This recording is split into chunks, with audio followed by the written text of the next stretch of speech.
Welcome my YouTube channel math bye Pawar sir Sikar channel में आपका स्वागत है। आज हम जो वंदे सीरीज का 5 एपिसोड के बारे में बातें करेंगे, जिससे कि आज का सेशन होने वाला है शानदार। यदि आपको वीडियो अच्छी लगे, वीडियो को लाइक करें, शेयर करें, कमेंट करें और सब्सक्राइब करना बिल्कुल भी नहीं भूले, जिससे कि आपको लेटेस्ट अपडेट सबसे पहले मिल सके। आप चलते हैं क्लास की तरफ।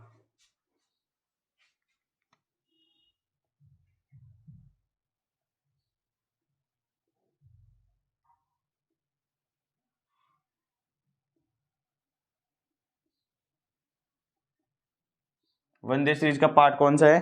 5। ठीक है,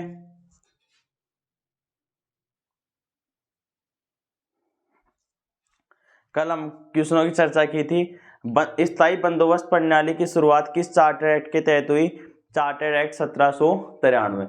राष्ट्रीय ध्वज को स्वीकृति कब मिली? 22 जुलाई 1947 को। कब मिली? 22 जुलाई 1947। इसका डिजाइनर कौन था? डिजाइन किसने की थी इसकी? पिंगली वेंकैया ने। कहाँ की थी? आंध्र प्रदेश से संबंधित थी। ठीक है, सबसे पहले राष्ट्रीय ध्वज कहाँ फहराया गया था? 7 अगस्त 1906 में। कहाँ पे? कलकत्ता में फहराया गया। ठीक है, आज के क्वेश्चनों के बारे में चर्चाएं करेंगे।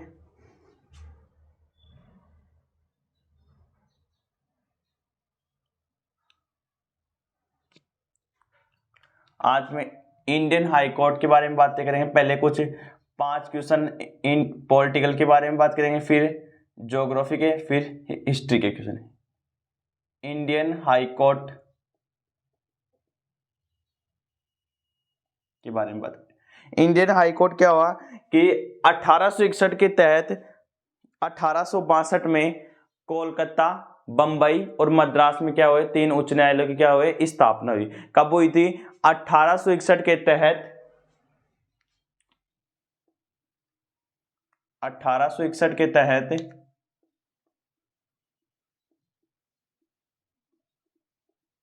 1862 में 1861 के तहत 1862 में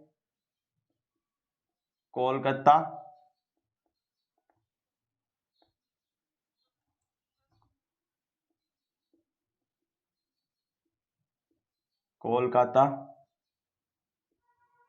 बंबई,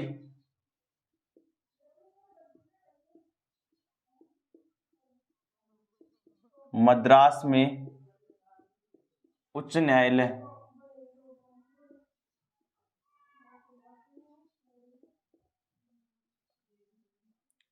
की क्या हुई?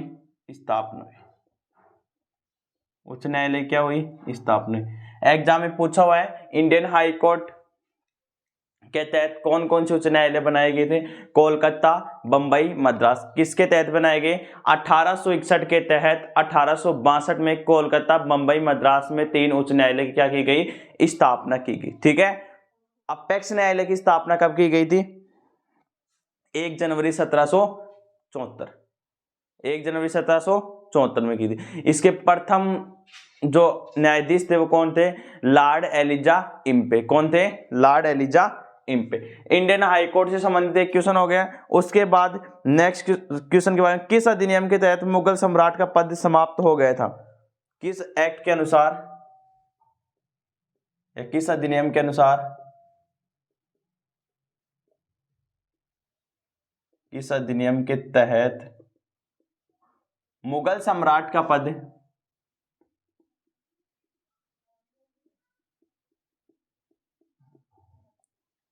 किस अधिनियम के तहत मुगल सम्राट का पद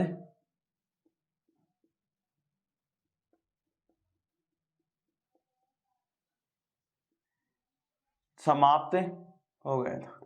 कौन सा अधिनियम था? भारत शासन अधिनियम 1858। भारत शासन अधिनियम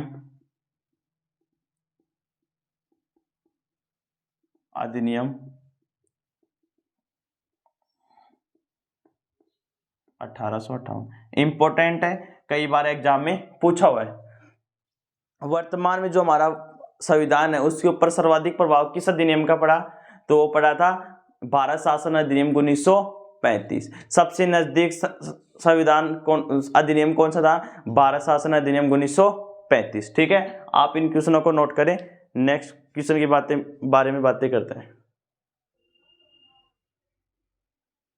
नेक्स्ट क्वेश्चन के बारे में बातें करते हैं। ठीक है, देखिए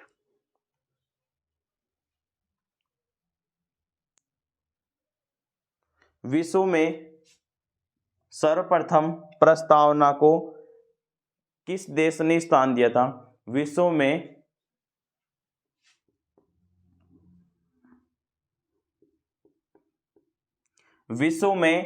सर्वप्रथम प्रस्तावना को संविधान में स्थान किसने दिया? विश्व में सर्वप्रथम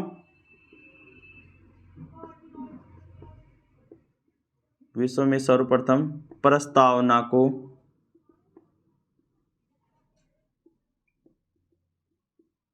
स्थान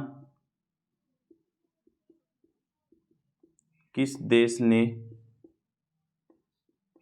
में दिया? क्या है प्रश्न की लैंग्वेज? विश्व में सर्वप्रथम प्रस्तावना को संविधान में स्थान किसने दिया? तो किसने दिया था? अमेरिका ने। किसने दिया था? अमेरिका। ठीक है, नेक्स्ट क्वेश्चन के बारे में बातें कर लेते हैं। क्वेश्चन संख्या 4। ठीक है, यह है कथन किसने कहा था? यह अगर संविधान शरीर है तो प्रस्तावना उसकी आत्मा है। किसने कहा था? सुभाष कश्यप।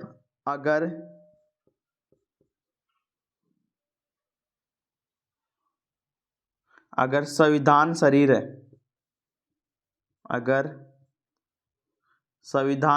है,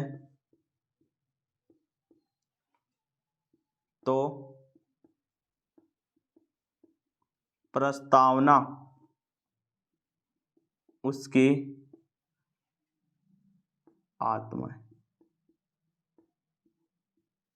कथन किसने कहा? ये कथन होते हैं, ये बड़ी एग्जाम होते हैं, उसमें पूछे जाते हैं। कथन किसने कहा? तो किसने कहा था? सुभाष कश्यप ने कहा था। किसने कहा था? सुभाष कश्यप। 2-4 जो महापुरुष हैं उनके बारे में बातें कर लें। उन्होंने क्या कहा था? संविधान की आत्मा किसने कहा?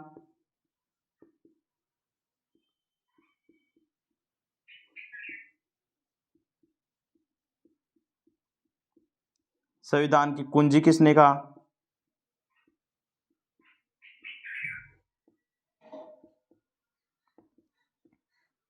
आत्मा के बारे में तो कहा था हमारे जो माननीय प्रधानमंत्री जवाहरलाल नेहरू वर्तमान प्रधानमंत्री ने कहा था। संविधान की कुंजी किसने कहा था? ये अर्नेस्ट बारकर ने कहा था। संवैधानिक की राजनीतिक जन्म कुंडली, संवैधानिक की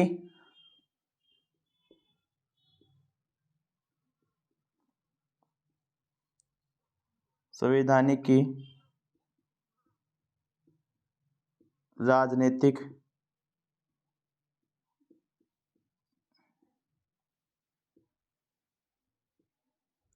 तीन बातें होंगी। देखिए, संविधान की आत्मा किसने कहा था? हमारे प्रथम प्रधानमंत्री जवाहरलाल नेहरू ने कहा था, पंडित जवाहरलाल नेहरू। कुंजी किसने कहा था? अर्नेस्ट बारकर ने। किसने कहा था? अर्नेस्ट बारकर या बरकर, एक ही बात है, कई किताबों में बरकर मिलता है, कई बार। संवैधानिक की राजनीतिक जन्म कुंडली के.एम. मुंशी, कन्हैयालाल माणिक्यलाल मुंशी। आप इन क्वेश्चनों को नोट करें, फिर मैं एक बार आपको इनको रिपीट कराता हूं।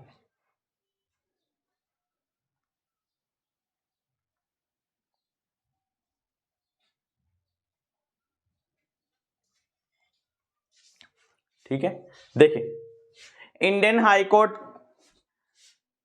1861 के अधिनियम के तहत 1862 में 3 उच्च न्यायालय की क्या की गई? स्थापना की गई। कौन कौन से थे? देखिए, इंडियन हाई कोर्ट, क्वेश्चन पूछा हुआ है एग्जाम में, इंडियन हाई कोर्ट में कौन कौन से उच्च न्यायालय बनाए गए? तो बनाया गया था कौन सा? कोलकाता, बंबई और मद्रास बनाया गया था। 3 बनाए थे, कोलकाता, बंबई और मद्रास। कौन से अधिनियम के तहत? 1861 में। कब बनाए गए? 1862 में बनाए गए। ठीक है, एक क्वेश्चन यहां से कब, किस अधिनियम के तहत मुगल सम्राट का पद या मुगल शासन सम्राट का पद समाप्त हो गया था? भारत शासन अधिनियम 1858 का वो आया था, भारत शासन अधिनियम 1858। 1958 में। ठीक है, नेक्स्ट क्वेश्चन के बारे में चर्चा करते हैं। विश्व में सर्वप्रथम प्रस्तावना का स्थान किस देश ने दिया था? तो किसने दिया था? अमेरिका ने। किसने दिया था? अमेरिका ने। ये क्वेश्चन एग्जाम में पूछा हुआ है। अगर संविधान शरीर है तो प्रस्तावना उसकी आत्मा, ये कथन किसने कहा था? सुभाष कश्यप ने। किसने कहा था? सुभाष कश्यप ने। ये एग्जाम में पूछा हुआ है। इनसे संबंधित और ये इंपॉर्टेंट बातें ये भी देख लें। संविधान की आत्मा किसने कहा था? पंडित जवाहरलाल नेहरू ने कहा था, जो भारत के क्या थे? प्रथम प्रधानमंत्री। संविधान की कुंजी किसने कहा था? अर्नेस्ट बारकर या बरकर ने कहा था। अर्नेस्ट बारकर या बरकर ने कहा था। क्या कहा था? संविधान की कुंजी कहा था। ठीक है, संविधान की आत्मा किसने कहा था? जेएल नेहरू ने कहा था। संवैधानिक राजनीतिक की जन्म कुंडली किसने कहा था? के.एम. मुंशी ने कहा था। किसने कहा था? के.एम. मुंशी ने कहा था। संविधान सभा का गठन कब हुआ था? 6 दिसंबर 1946 को हुआ था। संविधान सभा की प्रथम बैठक कब हुई थी? 9 दिसंबर 1946 को। इसमें अध्यक्ष कौन थे? अस्थायी अध्यक्ष थे डॉक्टर सचिदानंद सिन्हा। कहां से थे? ये बिहार से संबंधित थे। ठीक है, इसमें 211 सदस्य थे। उसके बाद द्वितीय बैठक हुई थी 11 दिसंबर 1946 को। इसमें संवैधानिक सलाहकार कौन थे? बी.एन. राव, जिसने समितियों के आधार पर संविधान का सबसे पहले प्रारूप तैयार किया था। किसने किया था? बी.एन. राव ने किया था। इसका सेकंड जो सभा हुई थी संविधान सभा, इसके अध्यक्ष कौन थे? डॉक्टर राजेंद्र प्रसाद थे। ठीक है, उपाध्यक्ष 2 थे, एक तो थे H.C. बनर्जी, एक वी.टी. कृष्णामाचारी। ठीक है, इनके बारे में बातें की थी। ठीक है, उसके बाद संविधान सभा में संविधान आंशिक रूप से लागू कब हुआ? 26 नवंबर 1949 को। इसमें कितने अनुच्छेद होते लागू हो गए थे? 16 अनुच्छेद। कौन कौन से थे उनकी बातें कर लेते हैं। 5, 6, 7, 8, 9, 60, 324, 366, 67, 379, 80, 88, 91, 92, 93 और 94। ये क्या हो गए थे? सौते क्या हो गए थे? लागू हुए थे। ठीक है, संविधान बनकर कब तैयार हुआ था? 26 जनवरी 1950 को। इस दिन भारत के राष्ट्रपति डॉक्टर राजेंद्र प्रसाद भी क्या हुए थे? चुने गए थे। ठीक है, उसके बाद बात की थी प्रस्तावना में सबसे पहले कौन से 2-3 शब्द जोड़े गए थे? समाजवादी, पंथ निरपेक्षता और अखंडता, 3 शब्द जोड़े गए थे। सब जो हमारी प्रस्तावना है वो एक शब्द में कैसे? हम भारत के लोग, हम भारत के लोग है। ठीक है, उसके बाद देखिए आप इन क्वेश्चनों को नोट करें या स्क्रीनशॉट ले, नेक्स्ट क्वेश्चनों की चर्चाएं करते हैं।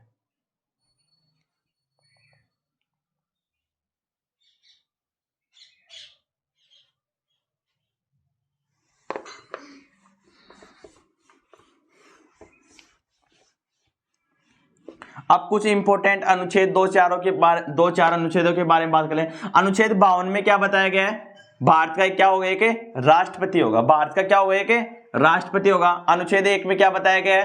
भारत राज्यों का संघ है। भारत का नाम इंडिया बताया गया है। यहाँ पर अर्जित क्षेत्र, राज्य और क्या बताए गए हैं? केंद्र शासित प्रदेश बताए गए हैं। ठीक है, उसके बाद क्या बताया गया है? अनुच्छेद 10 में बताया था भारत की नागरिकता का बना रहना। ठीक है, उसके बाद आज के अनुच्छेद 5, 6, 23 और 24 के बारे में बातें करते हैं, जो एग्जाम के पॉइंट ऑफ व्यू से इंपॉर्टेंट है। संविधान के प्रारंभ होने पर नागरिकता किस अनुच्छेद में बताई गई है? अनुच्छेद 5। अनुच्छेद 5 में क्या बताया गया है? संविधान के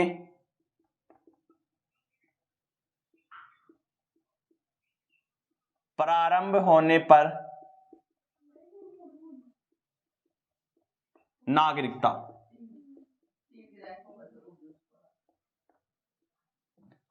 संविधान के प्रारंभ होने पर नागरिकता। अनुच्छेद 6 में क्या बताया गया है? जो लोग पाकिस्तान से भारत आए हैं उनके पास भारत की क्या होनी चाहिए? नागरिकता होनी चाहिए। पाकिस्तान से भारत आने वाले व्यक्तियों की नागरिकता का प्रावधान, ये बताया गया अनुच्छेद 6 में। पाकिस्तान से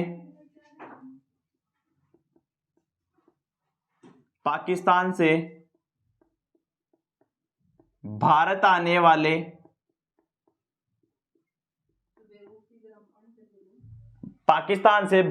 वाले नागरिकों की, वाले लोगों की नागरिकता का प्रावधान किसमें बताया गया है? अनुच्छेद 6 में। अनुच्छेद 2 में क्या बताया गया है, सिक्किम वाला उदाहरण बताया था। प्रावधान 371 ऐप में बताया गया है। इसमें 35वां संविधान संशोधन 1975 और 36वां संविधान संशोधन के द्वारा शहर राज्य 75 में शहर राज्य बनाया गया और 36वां संविधान संशोधन 1975 में क्या बनाया गया, सिक्किम को पूर्ण राज्य का दर्जा मिला। अनुच्छेद 3 में क्या बताया गया है, अनुच्छेद 3 में यह बताया गया है कि संसद कानून बनाकर नए राज्य का क्या कर सकती है, गठन कर सकती है और किसी भी अन्य राज्य की सीमा में और क्षेत्रफल में क्या कर सकती है, कमी कर सकती है और अपने अनुसार राज्य का नाम भी क्या कर सकती है, परिवर्तन कर सकती है। संविधान अनुच्छेद 4 में क्या बताया गया है, संविधान में संशोधन की प्रक्रिया अनुच्छेद 368 के तहत संविधान में क्या कर सकते हैं, बदलाव कर सकते हैं। अनुच्छेद संशोधन की प्रक्रिया किसमें बताई गई, अनुच्छेद 4 में बताई गई है। इसमें कौन सा अनुच्छेद बताया गया इंपॉर्टेंट, अनुच्छेद 368 के बारे में बात की। अनुच्छेद 5 में क्या बताया गया, संविधान के प्रारंभ होने पर नागरिकता के बारे में बताया गया है। अनुच्छेद 6 में क्या बताया गया है, पाकिस्तान से भारत आने वाले लोगों की नागरिकता का प्रावधान के बारे में बताया गया। अनुच्छेद 10 में क्या बताया गया है, नागरिकता का बना रहना। ठीक है, उसके बाद अनुच्छेद 23 के बारे में बात कर लें जो एग्जाम की दृष्टि से इंपॉर्टेंट है। अनुच्छेद 23, अनुच्छेद 23 में क्या बताया गया है, यह बताया गया है कि मानव दुर्व्यापार, बेगार, बलात् श्रम का प्रतिषेध बताया गया है। मानव दुर्व्यापार, मानव दुर्व्यापार, बाल श्रम,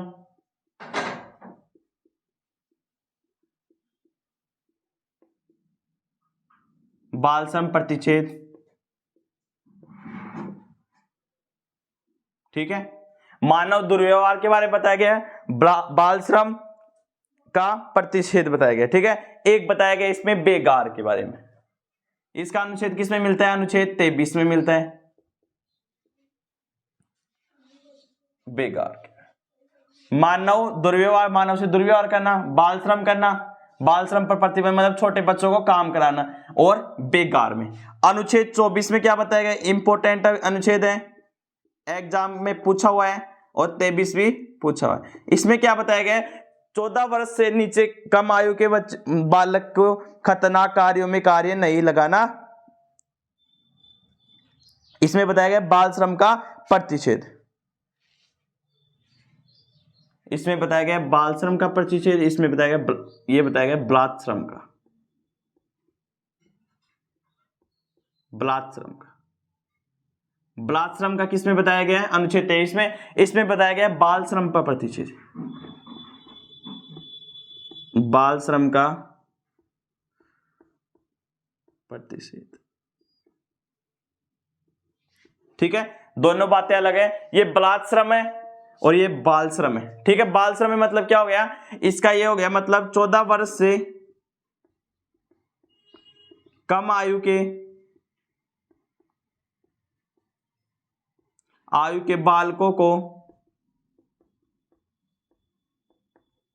बालकों को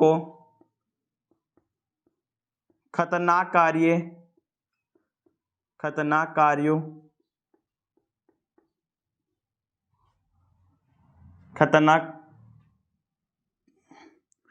नहीं करवाया जा सकता, खतरनाक कार्य नहीं करवाया जा सकता। समझ गए, इसका मतलब ये बताया गया, इस मतलब ये होता है कि अनुच्छेद 24 में क्या होता है, बाल श्रम का क्या बताया गया है, प्रतिषेध, मतलब इस पे क्या बताया गया, रोक बताई गई है। प्रतिषेध का मतलब क्या है, निषेध या प्रतिरोध, मतलब जो जिस बच्चे की उम्र 14 वर्ष से कम आयु का बच्चा है उसे कल कारखानों में काम नहीं करवा सकते, फैक्ट्री में काम नहीं करवा सकते, किसी उद्योग में काम नहीं करवा सकते, जिससे कि जैसे पटाखा उद्योग में, कांच उद्योग में और भी ऐसे अन्य उद्योग है उनमें काम नहीं करवा सकते किसके पास 14 वर्ष से कम आयु के बच्चे। किसमें अनुच्छेद में बताया गया है, अनुच्छेद 24। इंपॉर्टेंट है, एग्जाम की दृष्टि से कई बार एग्जाम में पूछा हुआ। अनुच्छेद 23 में किसके बारे में बताया गया है, मानव से दुर्व्यवहार करने के बारे में बताया गया है। एक बलात् श्रम, कौन सा बताया गया है, बलात् श्रम पर बताया गया है, और बेगार के बारे में बताया गया। किसमें बताया गया है, अनुच्छेद 23 में बारे में बताया गया। नेक्स्ट क्वेश्चन की चर्चाएं करते हैं। किस समिति की सिफारिशों को आधार मानकर भारतीय संविधान में मूल कर्तव्य जोड़े गए थे? किस समिति की सिफारिश पर किस समितियों की सिफारिश किस समिति की सिफारिशों पर किस समिति की सिफारिशों पर किस समिति की सिफारिशों को आधार मानकर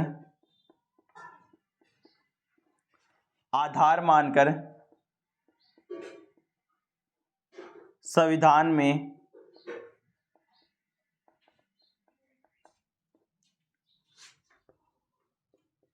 मूल कर्तव्य जोड़े गए? कौन सी थी? सरदार सवर्ण सिंह समिति। कौन सी थी? सरदार सवर्ण सिंह समिति। ये थी सरदार सवर्ण सिंह। रिट एग्जाम लेवल 2 में पूछा हुआ है, सेकंड ग्रेड में 2011 में। कौन से एग्जाम में पूछा हुआ है? रिट में लेवल 2 2011 में। ठीक है। किस समिति की सिफारिशों को आधार मानकर संविधान में क्या जोड़े गए? मूल कर्तव्य जोड़े गए। तो कौन सी समिति थी वो? सरदार सवर्ण सिंह समिति। एग्जाम में पूछा गया है, सरदार सवर्ण सिंह समिति। संविधान के प्रारंभ होने पर नागरिकता किसमें बताई गई है? अनुच्छेद 5 में। पाकिस्तान से भारत आने वाले लोगों को भारत की नागरिकता लोगों के पास क्या होना चाहिए? प्रावधान होना चाहिए। किसमें बताया गया? अनुच्छेद 6 में। अनुच्छेद 23 में क्या बताया गया है? मानव दुर्व्यवहार बलात्श्रम पर प्रतिषेध बेकार के बारे में किसमें बात बताया गया है? अनुच्छेद 23 में बारे में बताया गया है। अनुच्छेद 24 में क्या बताया गया है? बाल श्रम का निषेध। बाल श्रम का क्या बताया? निषेध या प्रतिषेध। इसमें क्या है? 14 वर्ष से कम आयु के बच्चे को हम किसी कारखाने में खतरनाक कार्य नहीं करवा सकते। तो ये क्या माना जाएगा? कानूनी अपराध माना जाएगा। आरटीई एक्ट लागू कब हुआ था? आरटीई एक्ट कब लागू हुआ था? अप्रैल 2010 में लागू हुआ था। ये पारित कब हुआ था? 2009 में। किस में बताया गया? अनुच्छेद 21A में बताया गया। क्या बताया गया है? शिक्षा का अधिकार के बारे में बताया गया। आप इन बातों को नोट करें, उसके बाद नेक्स्ट क्वेश्चनों की चर्चाएं करते हैं।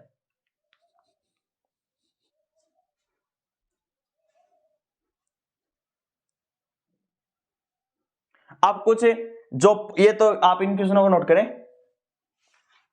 यदि आपको वीडियो अच्छी लगे, वीडियो को लाइक किया करो, शेयर किया करो, कमेंट किया करो और सब्सक्राइब भी किया करो, जिससे कि आपको लेटेस्ट अपडेट मिलती रहे। जो हमारा टेलीग्राम चैनल है मैथ बाय पवार सर के नाम से, उसे भी ज्वाइन करें, जिससे कि आपको नोट्स की पीडीएफ वहां से अवेलेबल हो सके।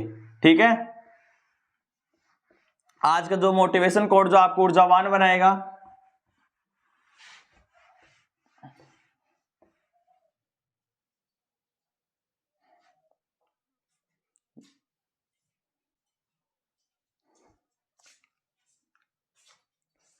मुश्किल नहीं कुछ भी इस दुनिया में, तू जरा कोशिश तो कर, ख्वाब बदलेंगे हकीकत में, तू जरा हिम्मत तो कर। अपने सपनों को उड़ान देने के लिए आज अपना YouTube channel math bye Pawar sir Sikar channel join करें, लाइक करें, शेयर करें, कमेंट करें और सब्सक्राइब करना बिल्कुल भी न भूलें, जिससे कि आपको लेटेस्ट अपडेट सबसे पहले मिलते रहे और आने वाली नेक्स्ट एग्जाम में आपकी सफलता क्या हो, सफलता प्राप्त हो आपको। ठीक है। उसके बाद नेक्स्ट क्वेश्चन के बारे में कुछ ज्योग्राफी का कुछ क्वेश्चनों के बारे में बातें कर लेते हैं। जैसे स्थानांतरित कृषि को अलग अलग राज्य में अलग अलग नाम से जाना जाता है। एसएससी दिल्ली पुलिस एग्जाम में वेरी वेरी इंपॉर्टेंट एक क्वेश्चन आने वाला है यहां से। ठीक है। तो ये देखिए, ये एक तरफ तो लिखेंगे स्थानांतरित कृषि,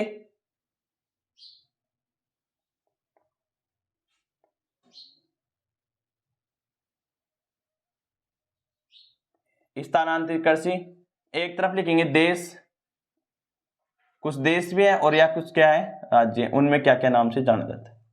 ठीक है। ब्राजील में क्या बोलते हैं? रोका। इसको इस तरफ लिखे, देश राज्य इस तरफ लिखे।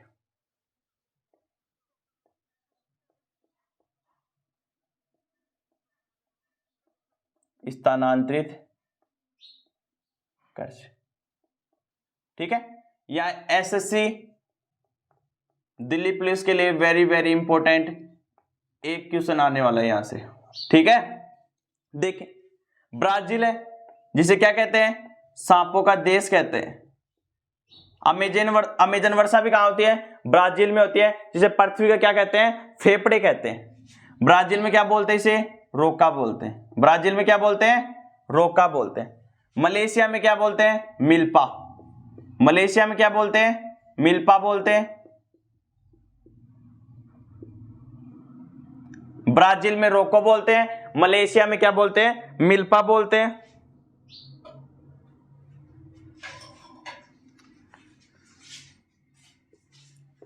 मैक्सिको में मिल्पा बोलते हैं, मलेशिया में लद्दाख बोलते हैं। मैक्सिको में मिल्पा, ये मिसप्रिंट, मलेशिया में मिल्पा, मैक्सिको में मिल्पा, मलेशिया में लद्दाख बोलते हैं। क्या बोलते हैं? मलेशिया में लद्दाख बोलते हैं। ब्राजील में क्या बोलते हैं? रोका बोलते हैं। मैक्सिको में क्या बोलते हैं? मिल्पा बोलते हैं। मलेशिया में क्या बोलते हैं? लद्दाख बोलते हैं। वेनेजुएला में क्या बोलते हैं? कोनुको बोलते हैं। वेनेजुएला में क्या बोलते हैं? कोनुको बोलते हैं। वेनेजुएला में क्या बोलते हैं? कोनुको।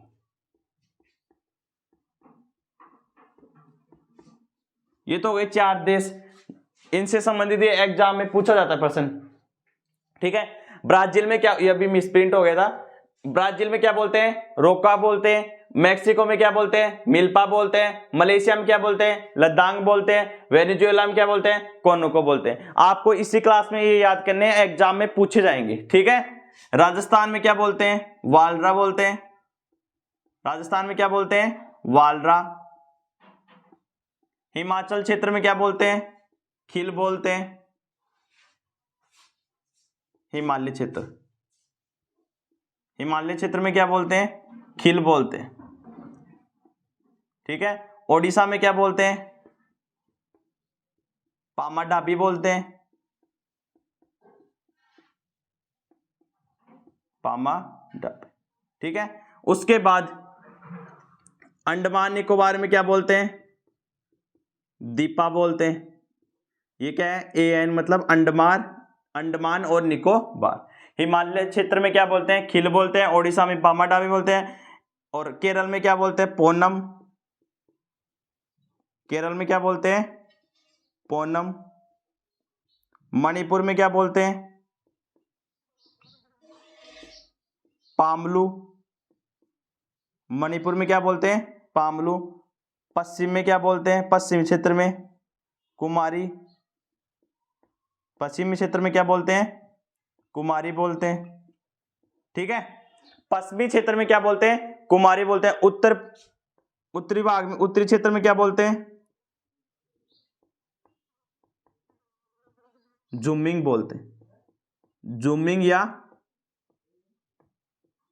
झूम बोलते हैं। आप इन क्वेश्चनों को नोट करें। उसके बाद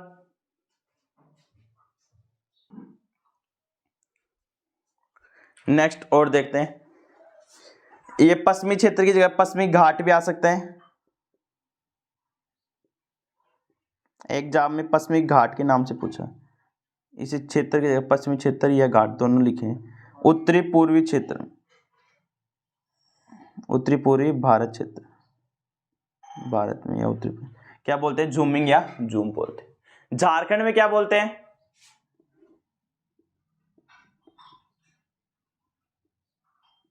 मध्य प्रदेश,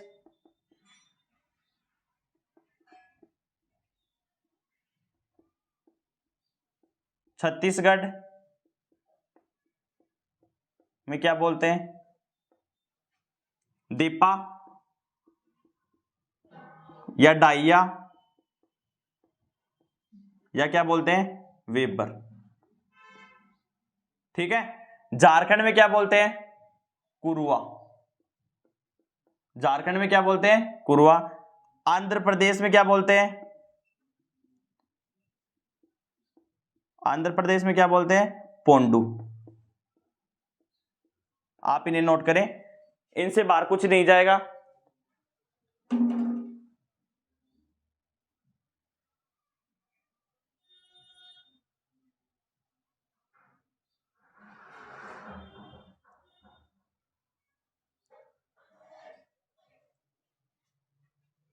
एक को लिख लें आप, मेघालय।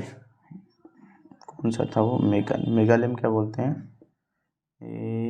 बोगमा, सही, मेघालय में क्या बोलते हैं, आप इन्हें नोट करें, फिर मैं आपको इसको रिपीट करवा के याद करो। बोग,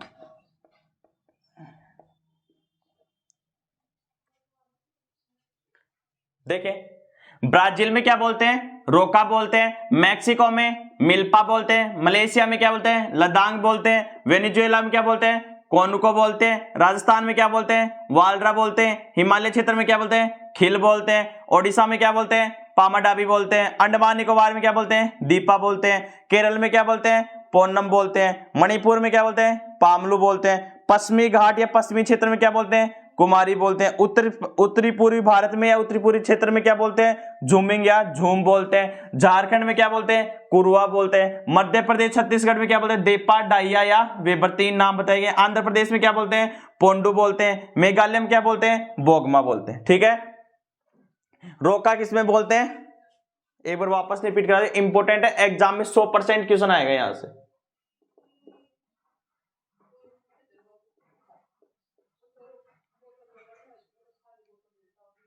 ठीक है,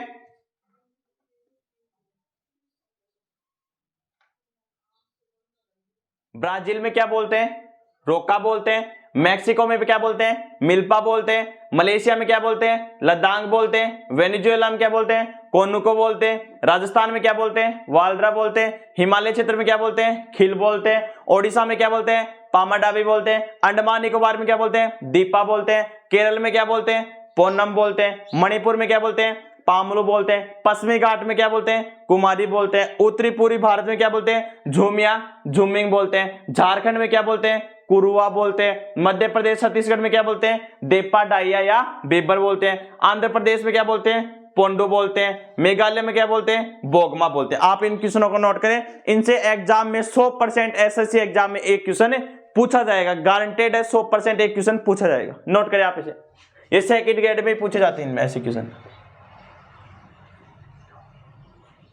सेकंड ग्रेड में भी पूछे हुए, पटवार में पूछे हुए, नोट करें आप इसे।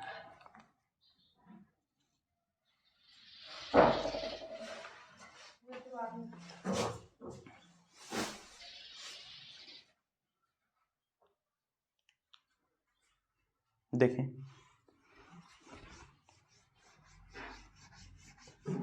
महाजनपदों की संख्या कितनी है, 16।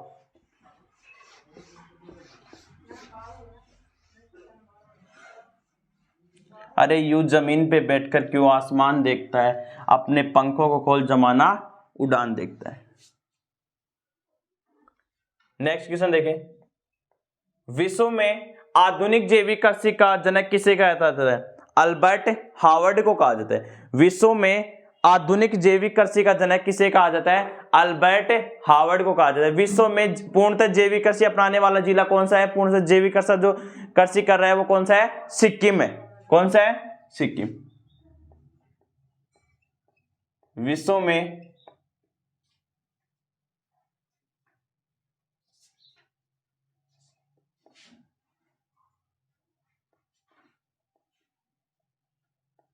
आधुनिक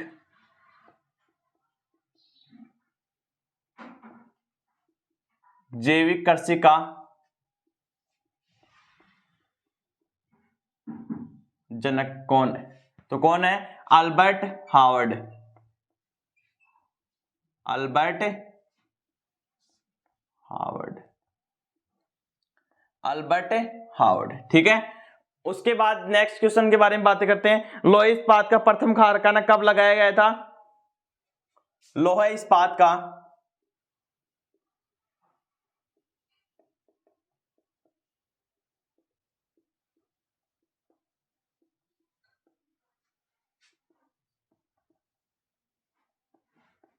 कहां लगाया गया था, कब लगाया गया था, 1830 में। और कहां लगाया गया था, पोर्टो लोआ। कहां पड़ता है ये, तमिलनाडु में। कैसा रहा, असफल रहा।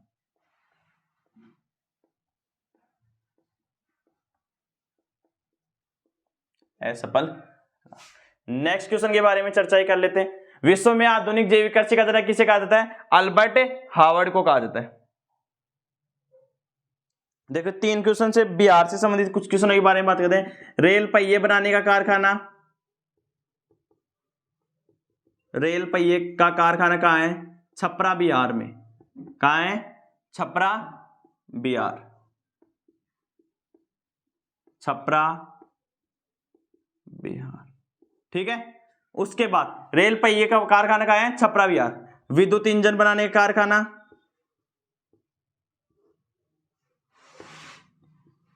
विद्युत इंजन का कारखाना कहाँ है? मधेपुरा बिहार, मधेपुरा बिहार, ठीक है। उसके बाद डीजल इंजन का कारखाना,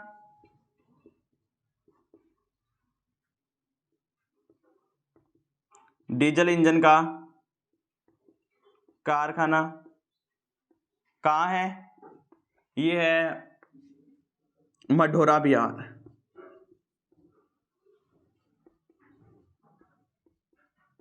हाल ही में सोने के नए भंडार कहाँ मिले हैं?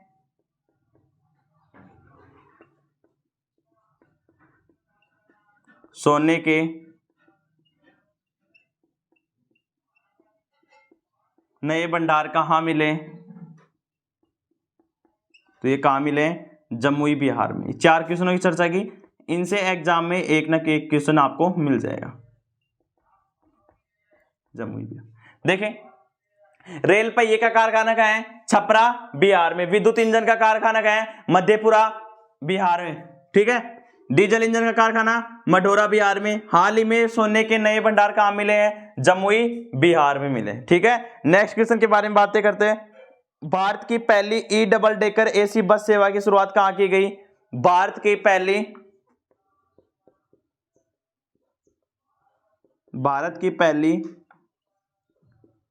E double decker AC bus सेवा की शुरुआत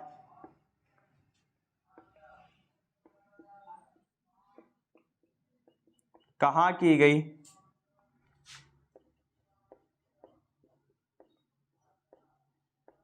तो कहां की गई थी? मुंबई में।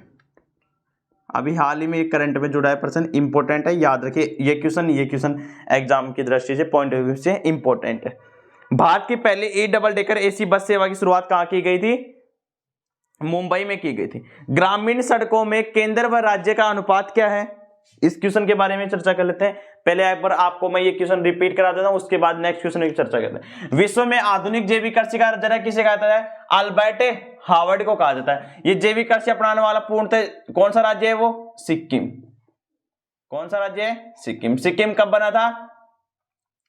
35वां संविधान संशोधन 1975 में इसको क्या होता है? सह राज्य दर्जा दिया गया।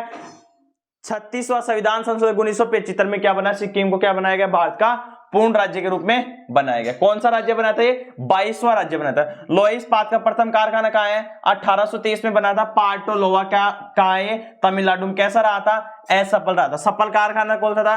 कुल्टी पश्चिम बंगाल में था। रेल पहिए का कारखाना कहाँ है? छपरा बिहार में। विद्युत इंजन का कारखाना कहाँ है? मधेपुरा बिहार में। डीजल इंजन का कारखाना कहाँ है? मढोरा बिहार में। हाल ही में सोने के नए भंडार कहाँ मिले हैं? जमुई बिहार में। भारत की पहली E double decker AC bus की शुरुआत कहाँ की गई है?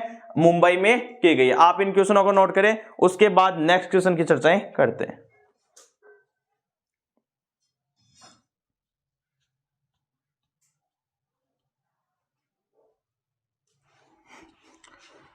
ग्रामीण सड़कों में केंद्र सरकार व राज्य सरकार का क्या अनुपात है? एग्जाम में पूछा हुआ है और आने वाली नेक्स्ट एग्जाम में भी पूछा जाएगा क्वेश्चन। देखिए, ग्रामीण सड़कों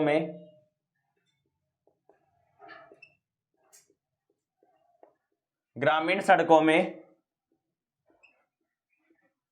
केंद्र व राज्य सरकार का अनुपात क्या है?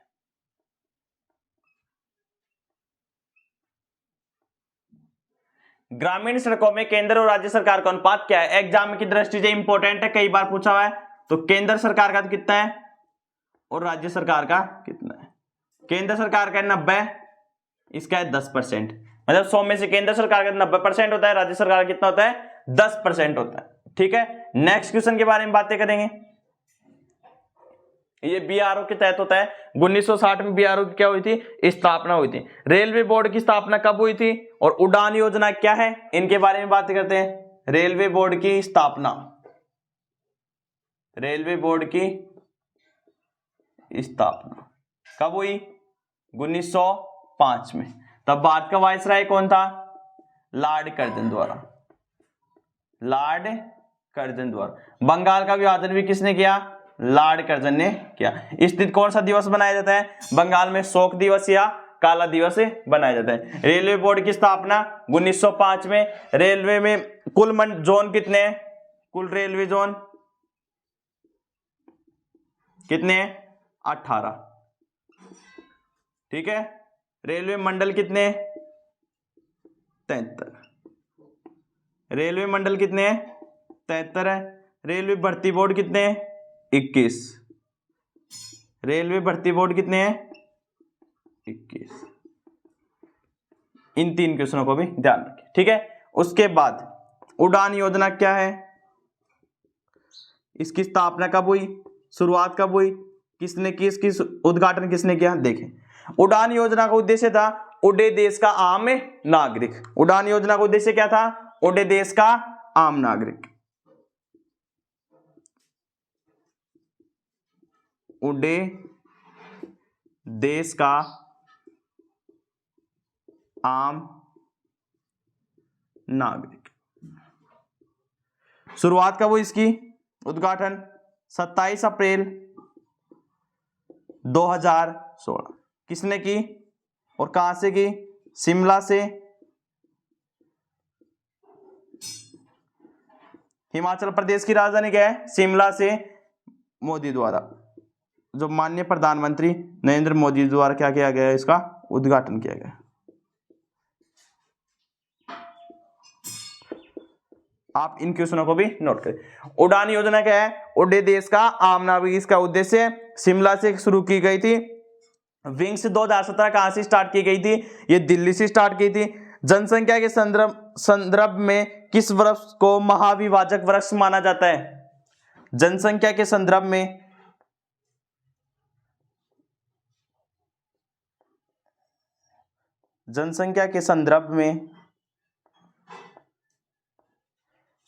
किस वर्ष को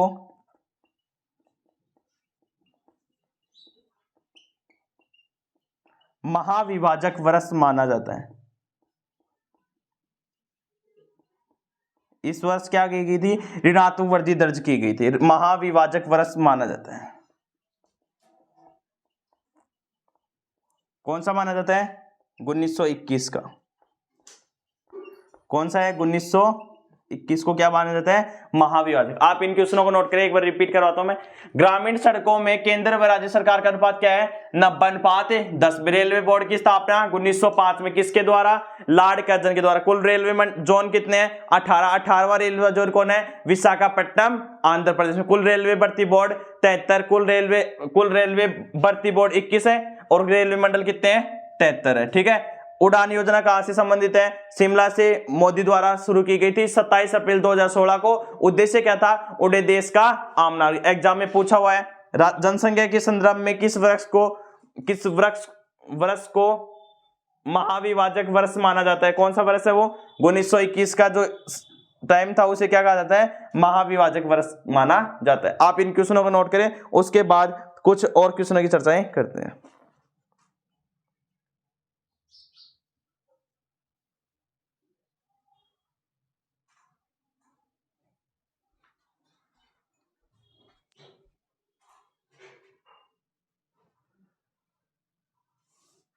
नेक्स्ट क्वेश्चनों के बारे में बातें करते हैं, आप इन्हें नोट करें।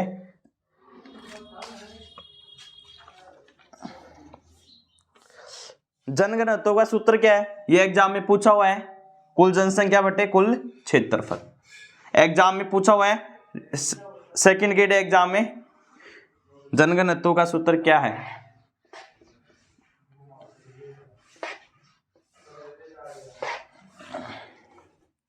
देखिए, किस सभ्यता में शल्य चिकित्सा के प्रमाण मिले? देखिए,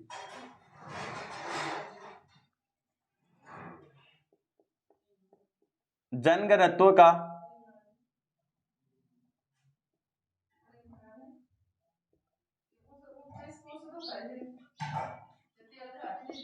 सूत्र क्या है? कुल जनसंख्या, टोटल जनसंख्या में कुल क्षेत्रफल का भाग दे दें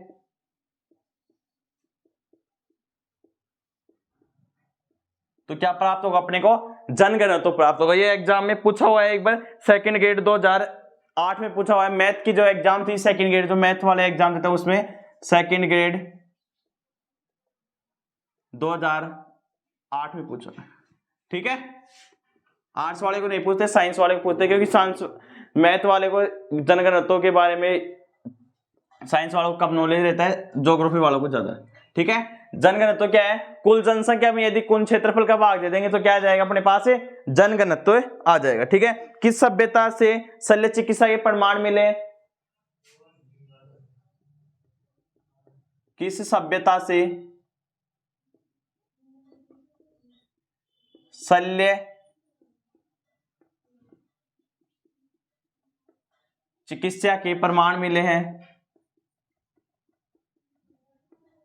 कौन सभ्यता से मिले? कालीबंगा। और कालीबंगा का शाब्दिक अर्थ क्या होता है? काले रंग की चूड़ियां होती हैं। ठीक है, किस सभ्यता से शल्य चिकित्सा के प्रमाण मिले? कालीबंगा से मिले। खोज किसने की थी? अमलानंद घोष ने की थी, 1952 में की थी। खोजकर्ता कौन थे इसके? अमलानंद घोष। ये दो बातें और लिख ले इसके साथ ही। खोजकर्ता कौन थे? 1952 में अमलानंद घोष। नंदलाल घोष कौन थे?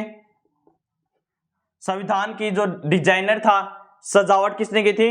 नंदलाल घोष ने की थी। अमलानंद घोष कौन थे? कालीबंगा सभ्यता के खोजकर्ता थे।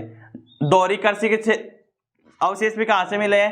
कालीबंगा से मिले हैं। ठीक है, उसके बाद मौर्य काल में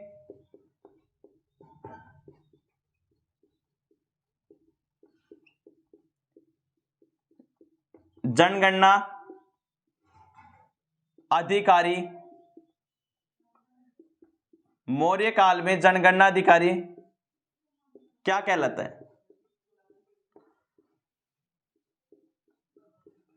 तो क्या कहलाता है? नागरिक कहलाता है। क्या कहलाता है?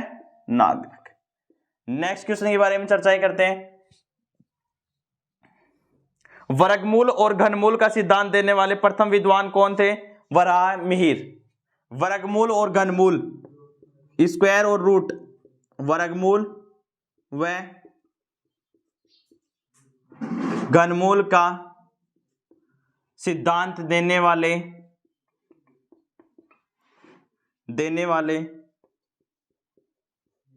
प्रथम विद्वान कौन थे? कौन थे? वराह मिहिर। कौन थे? वराह मिहिर। ठीक है, इसकी खोजकर्ता कालीबंगा की किसने की थी? अमलानंद घोष ने। इसकी उत्खनन कब हुआ था ये भी देख ले, एक लाइन और लिख ले। उत्खनन, खुदाई कब हुई थी? 1961। किसने की थी? बीबी लाल और वीबी थापर। ये भी देख ले। ठीक है, एक बार आपको रिपीट कराता हूं। जनघनत्व का सूत्र क्या है? कुल जनसंख्या में यदि कुल क्षेत्रफल का भाग दे देंगे तो क्या आ जाएगा? जनघनत्व। सेकंड ग्रेड 2008 में पूछा हुआ है। किस सभ्यता में शल्य चिकित्सा के प्रमाण मिले हैं? कालीबंगा में मिले। कालीबंगा कहां है? हनुमानगढ़ में। कौन सी नदी के किनारे? घग्गर नदी के किनारे। घग्गर नदी के क्षेत्र को क्या कहते हैं? नाली क्षेत्र कहते हैं। खोजकर्ता कौन है इसका? अमलानंद घोष था। नंदलाल घोष कौन था? प्रस्तावना संविधान की सजावट करने वाला कौन था? नंदलाल घोष। कब की थी इसने? 1952 में। उत्खनन करता कौन है? बीवी लाल और बीवी थापर कब की थी? 1961 में। मौर्य काल में जनगणना अधिकारी क्या कहलाता है? नागरिक कहलाता है। इंपॉर्टेंट है, सेकंड ग्रेड एग्जाम में पूछा हुआ है। वर्गमूल और घनमूल का सिद्धांत किसने दिया था? वराहमिहिर ने। किसने दिया था? वराहमिहिर ने दिया था। ठीक है। इंडिका पुस्तक किसकी है? मेगास्थनीज की। राजतरंगिणी किसकी है? कल्हण की। विशाखादत्त मुद्रा राक्षस किसकी है? जो कमेंट सेक्शन उसमें बताना विशाखादत्त किसकी पुस्तक है। ठीक है। और पंचतंत्र के लेखक कौन है? विष्णु शर्मा है। ठीक है। और कीर्तार्जुन नियम के कौन है? भारवी है। कौन है? कीर्तार्जुन नियम के कौन है? भारवी है। आप इन क्वेश्चनों को नोट करें। नेक्स्ट क्वेश्चन के बारे में कुछ साइंस के प्रश्नों के बारे में चर्चाएं करते हैं।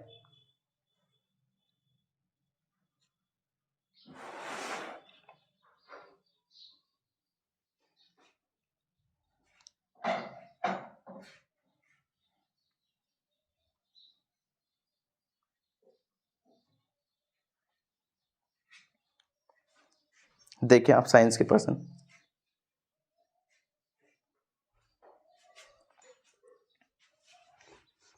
साइंस के भी 10 प्रश्नों के बारे में बातें कर लेते हैं।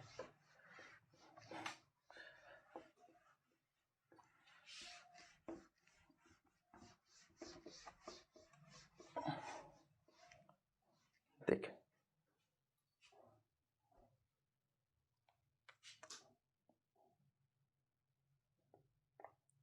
दर्पण किस सिद्धांत पर आधारित है?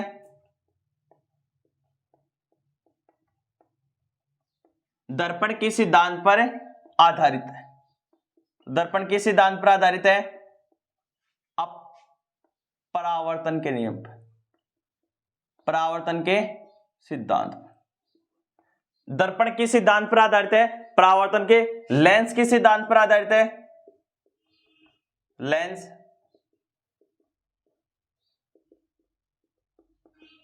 सिद्धांत पर आधारित है। तो किस सिद्धांत पर आधारित है? अपवर्तन। ठीक है। फोकस दूरी वक्रता त्रिज्या में क्या संबंध होता है? फोकस दूरी वक्रता त्रिज्या में संबंध। ठीक है। क्या होता है?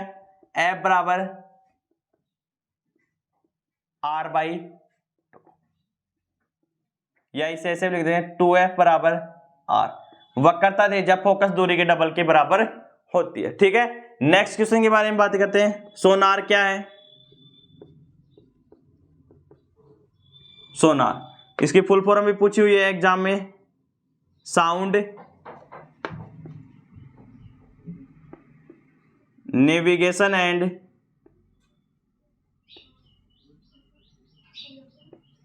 Ranking. Sound navigation and ranking, इसकी खोज किसने की थी? पॉल लैंगविन ने। किसने की थी? पॉल लैंगविन। खोज इंपॉर्टेंट है, एग्जाम में पूछी हुई है। खोज किसने की थी? पॉल लैंगविन। ठीक है। नेक्स्ट क्वेश्चन के बारे में बातें कर लेते हैं। एक इससे संबंधित एक क्वेश्चन और लिखें। समुद्रों में किसी पनडुब्बी की चाल, दूरी, दिशा का पता लगाने के लिए किसका प्रयोग करते हैं? सोनार का प्रयोग करते हैं। समुद्रों में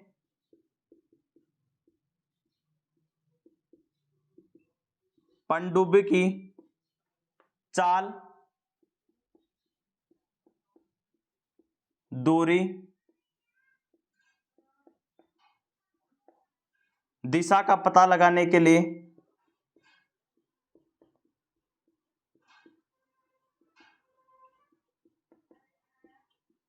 उपयोग में लेते हैं।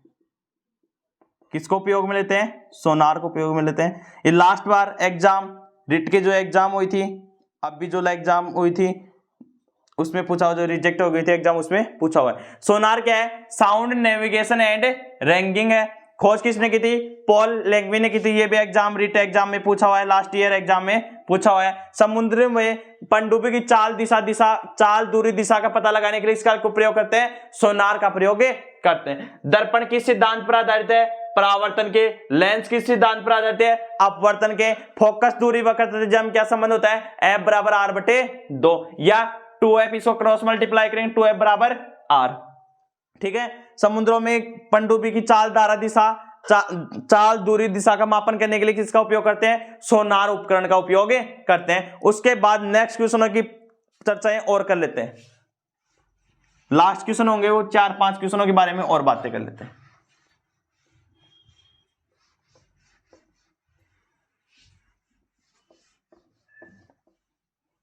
देखिए, जैविक घड़ी किस ग्रंथि को कहा जाता है? प्यूटर ग्रंथि कहां पाई जाती है? शैवालों का अध्ययन क्या कहलाता है? कवकों का अध्ययन क्या कहलाता है? सबसे भारी धातु कौन सी होती है? सबसे हल्की धातु कौन होती है? इनके बारे में बातें कर लेते हैं। जैविक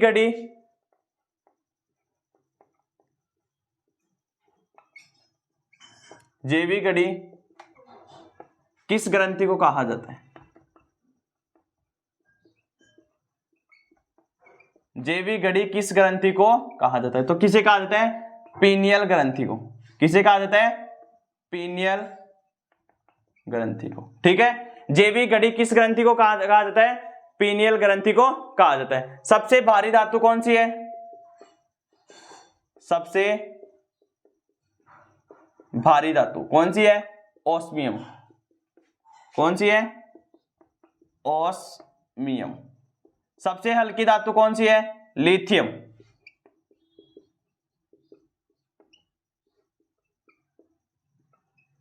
सबसे हल्की धातु लिथियम। ठीक है, उसके बाद कवकों का अध्ययन क्या कहलाता है?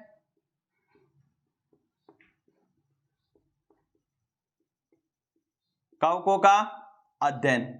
शैवालों का अध्ययन क्या कहलाता है?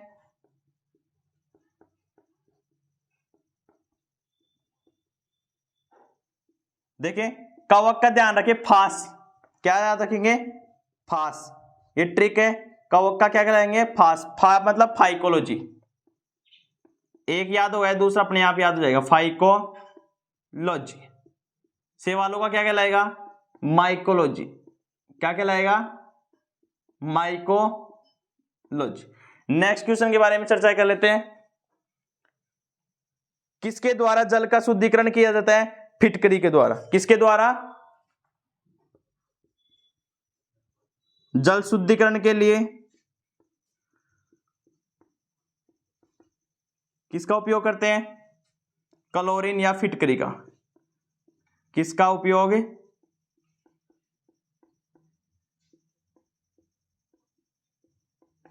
तो किसका उपयोग करते हैं? क्लोरीन या फिटकरी, दोनों को काम में लेते हैं। क्लोरीन और फिटकरी को काम में लेते हैं। बल का मात्रक क्या है? बल का मात्रक क्या है? न्यूटन है। दाब का मात्रक क्या है? पास्कल है। ठीक है, वेग का मात्रक क्या है? मीटर पर सेकंड है। त्वरण का मात्रक क्या है? मीटर पर सेकंड स्क्वायर है। कार्य का मात्रक क्या है? जूल है। शक्ति का मात्रक क्या है? वाट है। ठीक है, बल का मात्रक न्यूटन हो गया, दाब का मात्रक पास्कल होगा, वेग का मात्रक मीटर पर सेकंड, त्वरण का मात्रक मीटर पर सेकंड स्क्वायर, कार्य का मात्रक जूल हो गया, शक्ति का मात्रक वाट हो गया। उसके बाद फेथोमीटर किस में काम में लेते हैं?